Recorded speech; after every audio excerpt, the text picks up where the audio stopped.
మహర్షి తెలుగు కథలు. అనగా అనగా ఒక పెద్ద అడవి ఉంది. ఆ అడవిలో అందమైన జలపాతాలు, దట్టమైన చెట్లు, పచ్చిగ బయలుతో చూడముచ్చటగా ఉంది. భక్తులారా, ఈరోజు మీకు ఒక మంచి కథ చెబుతాను, విని ఆనందించండి. ఒక గ్రామంలో కోటయ్య, అప్పలమ్మ అనే దంపతులు ఉండేవాళ్ళు. కోటయ్య తనకు ఉన్న కొంచెం పొలంలో పంట పండించుకుంటూ జీవనం సాగిస్తున్నాడు. పొలంలో పండే పంట ఆదాయంతో వారి ఇల్లు ఏ లోటు లేకుండా గడుస్తూ ఉన్నది. జీవితం ఏ ఇబ్బంది లేకుండా గడుస్తున్నా అతనికి తీరని లోటు ఒకటున్నది. ఆ ఒక్క విషయం తలుచుకుంటే అతనికి పట్టరాని దుఃఖము కలుగుచుండెను. పూర్వజన్మలో ఏ పాపం చేశాడో గాని అతని దాంపత్యం సరిగ్గా లేదు. భార్య అప్పలమ్మ పరమ గయ్యాలి. అతని పవిత్ర మనస్తత్వమునకు ఆమె దురుసుతనము ఏమాత్రం పొంతన కుదిరేది కాదు. అందుచేత రోజూ ఇంటిలో ఏదో ఒక గొడవ జరుగుతూ ఉండేది. అతను మాట్లాడే ప్రతి మాటకు వ్యతిరేకంగా పనిచేస్తుంది. అతను చేయమన్న పని చేయదు, వద్దు అన్న పని చేస్తుంది. అతను ఎంత ఓర్చుకొని సరిదిద్దుకొని పోయినా గాని ఆమె అంతంత ఎగిరి పడుతూ ఉండేది. ఇలా కోటయ్యకి ఇల్లు నడుపుట చాలా భారంగా ఉంది. ఇంట్లో గొడవలతో జీవితం దినదిన గండం, నూరేళ్ల ఆయుష్ అన్నట్టు అనేక ఆటంకాలతో నడుస్తుంది. రోజులు చాలా భారంగా నడుస్తూ ఉంటే ఒకరోజు అతని తండ్రి గారి తద్దినం వచ్చింది. మామూలు రోజుల్లోనే భార్యతో నెట్టుకురావడం చాలా కష్టంగా ఉంది. ఇక తద్దినం జరిపించుట ఎంత కష్టమో కోటయ్యకి అర్థమైంది. ఈ సమస్య అతనికి తీవ్ర మనస్తాపాన్ని కలిగిస్తున్నది. మరుసటి రోజు తద్దినం ఉండటం వల్ల ఎలా చేయాలో అని తర్జన భర్జన పడుతున్నాడు.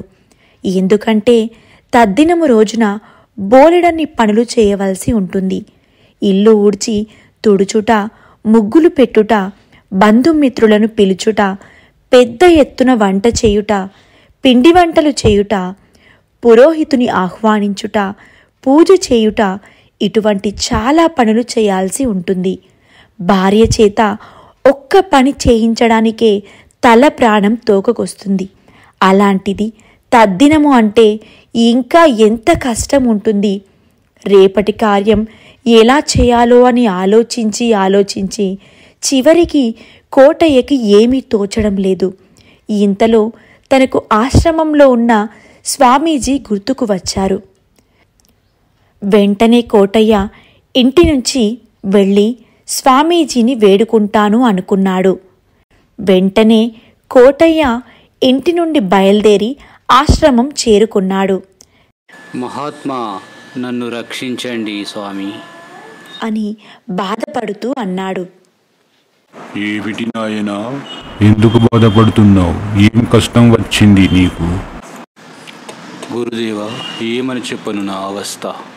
ఆ దేవుడికి తెలియాలి. నా జీవితంలో అన్నీ అనుకూలంగానే ఉన్నాయి. మంచి ఇల్లు ఉంది, పండించుకోవడానికి కొంత పొలం ఉంది, ధనధాన్యాలకు ఎటువంటి లోటు లేదు. కానీ నా భార్య విషయంలో నాకు అన్యాయం జరిగింది. నేను మాట్లాడిన ప్రతి మాటకు నా భార్య అడ్డు చెప్తూ ఉంటుంది. ఆమె చేత ఒక్క పని కూడా సవ్యంగా చేయించలేకపోతున్నాను. మామూలు రోజులలో ఎట్లానో నెట్టుకు రాగలను, కానీ ప్రత్యేకమైన కార్యక్రమం కలదు. అది ఎలా చేయాలో నాకు ఏమీ అర్థం కావడం లేదు. ఏమి కార్యక్రమం ఉన్నది నాయనా? రేపు మా తండ్రి గారి తద్దినం ఉంది. పొద్దున నుంచి మొదలుకొని రాత్రి వరకు ఊపిరి సలుపని పనులు ఉంటాయి. నా భార్య ఏమో ప్రతి మాటకు అడ్డు చెప్తూ ఉంటుంది. తన చేత ఎలా పనులన్నీ చేయించాలో అర్థం కావడం లేదు.